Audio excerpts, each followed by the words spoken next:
જય હિન્દ જય ભારત। સ્વાગત છે તમારું ગુજરાત સરકારી હબ ચેનલ પર। અમદાવાદ ઈડબ્લ્યુએસના આવાસ યોજનાના ફોર્મ જે શરૂ થઈ ચૂક્યા છે તેને લઈને આપણે ઘણી ખાસ એવી માહિતી આજના વિડીયોમાં વાત કરીશું। સૌપ્રથમ આપણે વાત કરીશું કે એપ્લિકેશન ફોર્મ તમને કઈ વેબસાઇટ ઉપર તમારે ભરવાનું રહેશે અને કયા કયા ડોક્યુમેન્ટ્સની જરૂર પડશે, સાથે જ તમારે ખાસ વસ્તુ કઈ ધ્યાન રાખવાની છે જેના કારણે તમારી જે ડિપોઝિટ છે 7,500 તે જમા થાય નહીં। સૌપ્રથમ તમારે ahmedabadcity.government.in અથવા તો ગૂગલ ઉપર તમારે લખવાનું છે AMCEWS, એટલે આ રીતનું આપણી સામે પેજ આવી જશે। અહીંયા તમારે ફર્સ્ટ લિંક તમને જે દેખાઈ રહી છે ત્યાં તમારે ક્લિક કરવાનું છે। હવે આપણે અહીંયા ન્યૂ એપ્લિકેશન ઉપર ક્લિક કરવાનું છે। જો તમે અપ્લાય કરી દીધું છે તો ડાઉનલોડ રિસિપ્ટ ઉપર જઈને તમે રિસિપ્ટ ડાઉનલોડ કરી શકો છો, પરંતુ આપણે અહીંયા ફર્સ્ટ આપણે ન્યૂ એપ્લિકેશન ઉપર ક્લિક કરીશું એટલે તમારી સામે અહીંયા એપ્લિકેશન ફોર્મ આવી જશે। હાલમાં આપણે વાત કરીશું કે કઈ જગ્યાએ કેટલા આવાસ યોજના છે એડ્રેસ સાથે તેની વાત કરીશું। તો સૌપ્રથમ અહીંયા જણાવ્યું છે કે નિકોલ એફપી જે 164 દિવ્યજન લાઇફસ્ટાઇલની બાજુમાં છે, સરોવર પ્લાઝાની સામે, ગંગોત્રી સર્કલ।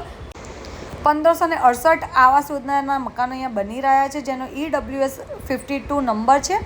સેકન્ડ નંબર છે નરોડા નારોલ જે ખોડિયાર માતાના મંદિર સામે, શંકર એસ્ટેટની સામે 294 મકાનો છે, EWS 55 તેનો નંબર છે।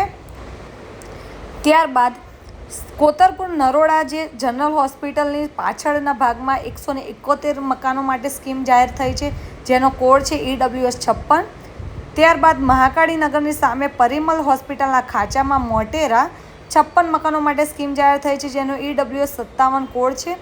ત્યારબાદ સિલજ એફપી 3 નિસર્ગ ડ્રીમની સામે બોપલ તરફ જે સિલજ બોપલ ગણાય છે ત્યાં 110 મકાન માટે સ્કીમ જાહેર થઈ છે, EWS 58 તેનો કોડ છે।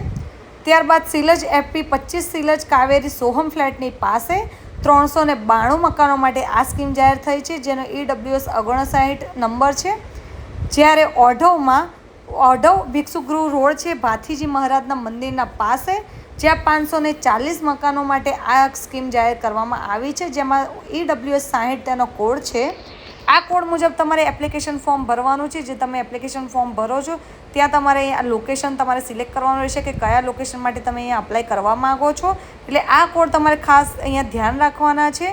ત્યારબાદ અહીંયા નિકોલ જે એફપી 159 કઠવાડા GIDC છે જ્યાં તમને 376 મકાનો માટે આ સ્કીમ જાહેર થઈ છે, EWS 64 કોડ છે।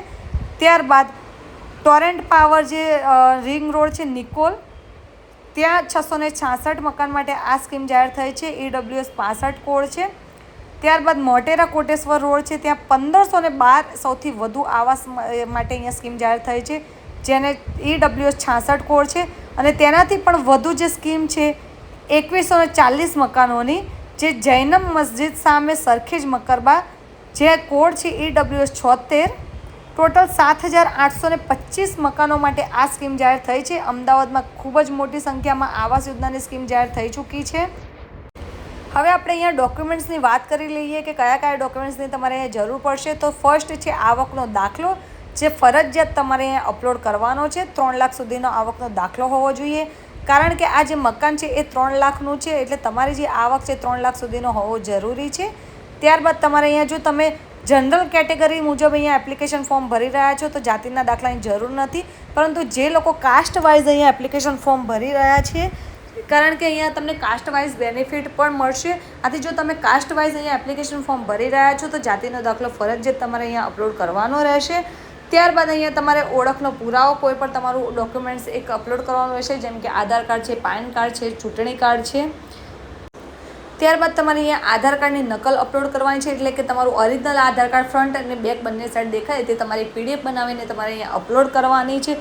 હવે તમારે અહીંયા રહેઠાણનો પુરાવો અપલોડ કરવાનો છે।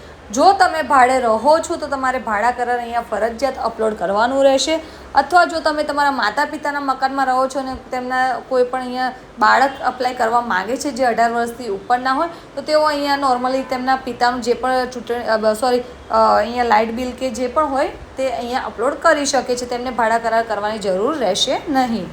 ત્યારબાદ અહીંયા તમારે ખાલી રદ ચેક અહીંયા જે પણ વ્યક્તિ ઉમેદવાર અહીંયા અપ્લાય કરી રહ્યું છે તેમનો કેન્સલ ચેક અહીંયા અપલોડ કરવાનો રહેશે। ત્યારબાદ તમારે અહીંયા સોગંદનામું જે આપણે અગાઉ વાત કરી સેલ્ફ ડિક્લેરેશન તેનું તમારે અહીંયા એફિડેવિટ કરાવીને અપલોડ કરવાનું છે। ત્યારબાદ જો તમે કોઈ અપંગ વ્યક્તિ અપ્લાય કરી રહ્યા છો તો સિવિલ સર્જનનું પ્રમાણપત્ર અપલોડ કરવાનું રહેશે. ત્યારબાદ તમારે અહીંયા એક તમારો પાસપોર્ટ સાઇઝનો ફોટો અપલોડ કરવાનો રહેશે અને તમારે લાસ્ટમાં તમારી સિગ્નેચર અહીંયા અપલોડ કરવાની રહેશે. એટલે બાય ડિફોલ્ટ તમે જે પણ એપ્લિકેશન ફોર્મ ભરશો એની ઉપર તમારી સિગ્નેચર આવી જશે. હવે તમારે અહીંયા જે પણ બેંક છે તેનું અહીંયા નામ ને એ બધું લખવાનું છે પ્રોપરલી ધ્યાન રાખીને, જેથી તમારી જે પણ ડિપોઝિટ છે, જો તમારો નંબર લાગે છે તો તમારે બાકીના પૈસા તે જ અકાઉન્ટથી પે કરવાના રહેશે અને જો નથી લાગતું તો તમારે જે પણ પૈસા છે તે ડિપોઝિટ તે જ અકાઉન્ટમાં પાછા આવશે. એટલે ખાસ ધ્યાન રાખીને તમારી બેંક ડિટેલ્સ તમારે અહીંયા ભરવાની રહેશે. હવે જે પણ લોકો મકાનના ફોર્મ ભરી રહ્યા છે તેમને ખાસ વસ્તુ ધ્યાન રાખવાની છે.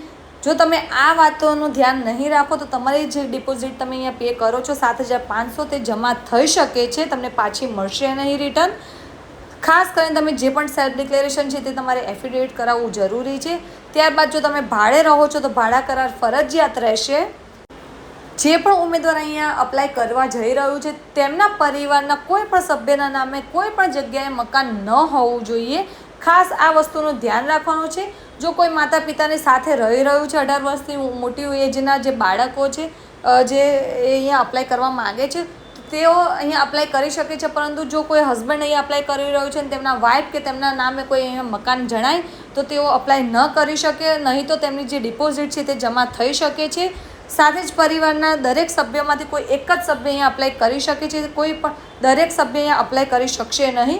જો દરેક સભ્ય અહીંયા અપ્લાય કરવા જશે તો તમને ડિપોઝિટ અહીંયા જમા કરવામાં આવશે. ખાસ આ વસ્તુ ધ્યાન રાખવાના છે, આ બંને મુદ્દા.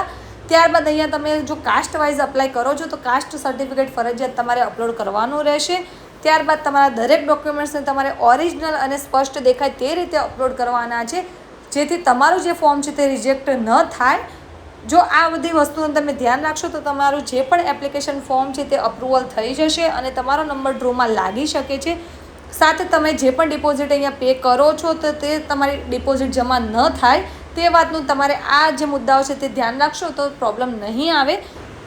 ઘણા બધા લોકોની કમેન્ટ્સ હોય છે કે અમારે અગાઉ અમે જે એપ્લિકેશન ફોર્મ ભર્યા છે તેમાં અમારી ડિપોઝિટ રિટર્ન નથી આવી, પરંતુ તેમની પાછળ આવા ઘણા કારણો હોય છે કે જો તમે આ રીતની ખોટી માહિતી આપો છો કે ખોટા ડોક્યુમેન્ટ્સ આપો છો અથવા તમારા નામે મકાન હોય છે અને તમે ફરીથી અપ્લાય કરો છો અથવા તો તમારા ઘરમાં દરેક સભ્ય અપ્લાય કરે છે તો આ પ્રોબ્લેમ તમારે આવી શકે છે, તમને ડિપોઝિટ રિટર્ન નહીં મળે. આથી અપ્લાય કરતી વખતે તમારે ખાસ આ બધા જ મુદ્દાઓને વિચારવાનું રહેશે.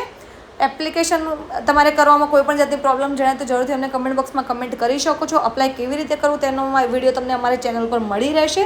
માહિતી પસંદ આવે તો વિડીયોને જરૂરથી લાઇક કરી લેજો. સાથે જ અમારી ચેનલ પર નવા આવ્યા હો તો ચેનલને જરૂરથી સબસ્ક્રાઈબ કરી લેજો.